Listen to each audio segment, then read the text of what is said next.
E aí, quando a gente pensa no Dustin Henderson de Stranger Things, o que vem à cabeça? Provavelmente o alívio cômico do grupo, né? O cara engraçado. Mas, e se ele for muito mais do que isso? Hoje, a gente vai desvendar a arquitetura psicológica secreta que faz dele, talvez, a peça mais importante daquele grupo. Ah, quem não ama o Dustin por momentos como esse, né? Ele é aquele amigo engraçado, super leal, sempre com um sorriso no rosto que parece que supera qualquer dificuldade com uma boa piada. É o coração do grupo, sem dúvida. Pois é, e essa é a grande pergunta que guia a nossa análise. E se por trás daquele boné e daquele sorriso todo existisse uma estrutura mental super complexa? Uma estrutura que, na verdade, é a chave para a sobrevivência de todo mundo em Hawkins. Então, a nossa tese central é essa aqui. O Dust se encaixa perfeitamente no perfil que a gente chama de sanguíneo fleumático. Calma, eu sei, o nome parece complicado, mas fica tranquilo. No final desta análise, esses termos vão fazer todo sentido e vão revelar por que ele é muito mais do que só o cara engraçado. Beleza, então, para entender o Dustin de verdade, a gente precisa das ferramentas certas, né? Vamos fazer uma viagem bem rápida aqui, começando lá na psicologia antiga e chegando até a neurociência de hoje em dia, para a gente conseguir desmontar o quebra-cabeça que é a personalidade dele. E olha, aqui tem um ponto que é crucial a gente entender, a diferença entre temperamento e caráter. Pensa assim, ó, o temperamento é o hardware do nosso cérebro, a parte biológica com que a gente já nasce. É estável, não muda. Já o caráter é o software, aquilo que a vida, as nossas escolhas e, claro, os traumas vão instalando com o tempo. Hoje o nosso foco é total no hardware do Dustin, na essência dele que não dá para mudar. Isso que a gente está vendo é a matriz de Galeno. Pode parecer antigo, e tem mais de 2000 anos, mas a ideia é genial. Ela mapeia a personalidade em dois eixos: energia, se é alta ou baixa, e a adaptabilidade, se a pessoa é mais rígida ou mais flexível. Agora, olha só para a coluna da direita, a dos adaptáveis. É ali que o Dustin mora. Ele é uma mistura do sanguíneo, que é alta energia, como o ar, com o fleumático, que é baixa energia, mais calmo, como a água. É essa combinação única que faz dele quem ele é. E não pensa que isso é papo de coisa antiga não. A neurociência moderna confirma essas ideias. O cérebro de um extrovertido, como o do Dustin, tem um nível de atividade natural mais baixo. O que isso quer dizer? Que ele não é sociável só porque ele gosta. Ele precisa biologicamente de novidade, de gente, até de um pouco de perigo para se sentir normal. A busca dele por aventura é uma necessidade do cérebro dele. Certo, então vamos para a primeira parte do código-fonte do Dustin. O motor principal dele, o que dá o gás, é o temperamento primário, o sanguíneo. Pensa nele como um explorador que funciona à base de dopamina. E o que define o sanguíneo? Bom, são basicamente 4 coisas. Primeiro, uma curiosidade que não tem fim, sempre buscando algo novo. Segundo, um otimismo que às vezes parece até fora da realidade. Terceiro, uma necessidade enorme de estar com pessoas. E por último, uma capacidade incrível de se recuperar de qualquer baque, sabe? De levantar rapidinho. E o combustível para tudo isso? O sistema de dopamina do cérebro, o neurotransmissor da recompensa e da motivação.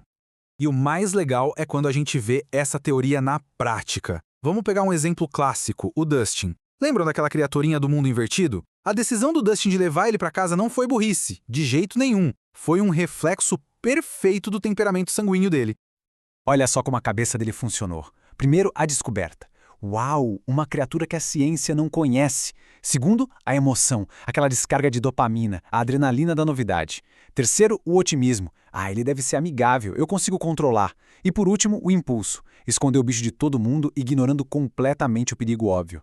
Percebe? Não é uma falha de inteligência, o Dustin é um gênio. É o temperamento dele falando mais alto. A busca pela novidade simplesmente desligou o sensor de risco dele. E com essa tabela, a coisa toda se encaixa. Cada ação marcante dele tem uma raiz neurobiológica. A curiosidade de adotar o Dart ou de construir rádios, atividade de dopamina. O otimismo de achar que ia dar tudo certo é o sistema de recompensa do cérebro abafando o medo. A necessidade de estar junto da galera é o cérebro dele buscando estímulo.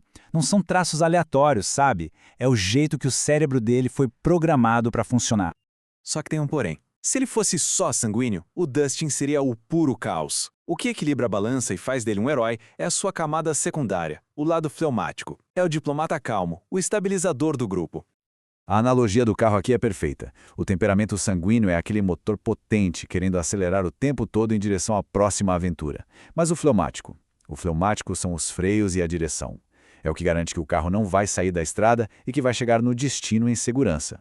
Um acelera, o outro guia. É só lembrar daquela cena da primeira temporada, quando o Mike e o Lucas estavam quase acabando com a amizade, destruindo o grupo. Quem é que entra no meio? O Dustin. Só ele, com aquela calma fleumática, conseguiu enxergar além da briga e forçar uma reconciliação. Ele é, literalmente, a cola que mantém essa galera unida. Ok, então a gente já estabeleceu. O temperamento, o hardware, não muda. Mas o software, o caráter, esse sim pode ser reescrito. E não existe nada que reescreva nosso software com mais força do que o trauma. E pro Dustin, a morte do Ed Manson foi esse momento. Foi um divisor de águas na vida dele. E aqui está o ponto-chave de evolução dele. A resiliência sanguínea do Dustin sempre o ajudou a se recuperar de quase tudo. Mas a morte do Ed, aquilo foi diferente. Foi um trauma tão profundo que o forçou a acessar uma parte dele que quase não era usada. A capacidade melancólica de processar um luto de verdade, um luto pesado. A partir daquele momento, a gente começa a ver um Dustin mais maduro e mais sério surgindo. Certo. E o que acontece quando a gente junta todas essas peças? O explorador sanguíneo e o diplomata fleumático. A gente entende por que o Dustin não é só mais um no grupo. Ele é, muito provavelmente, o membro mais essencial de todos. Esse gráfico aqui mostra perfeitamente essa mistura. A maior parte da personalidade dele é movida pela energia sanguínea, essa busca por novidade e alegria. Mas tudo isso está ancorado por uma base sólida de estabilidade e empatia fleumática. É esse balanço que o torna tão eficaz. E essa tabela é o nosso resumo final. Ela amarra tudo, do motor sanguíneo dele, que funciona com dopamina, até a sua calma fleumática, baseada em empatia. A função dele como estabilizador do grupo e, finalmente, sua evolução através do trauma. Tudo se encaixa, revelando a arquitetura completa de um dos personagens mais bem construídos da ficção recente. E tudo isso nos deixa com uma última pergunta que fica no ar para a temporada final. Se o Dustin é o catalisador que inicia as aventuras e a cola que impede que tudo se desfaça, qual será o destino de Hawkins agora que esse coração carrega o peso do luto? A resposta pode definir tudo.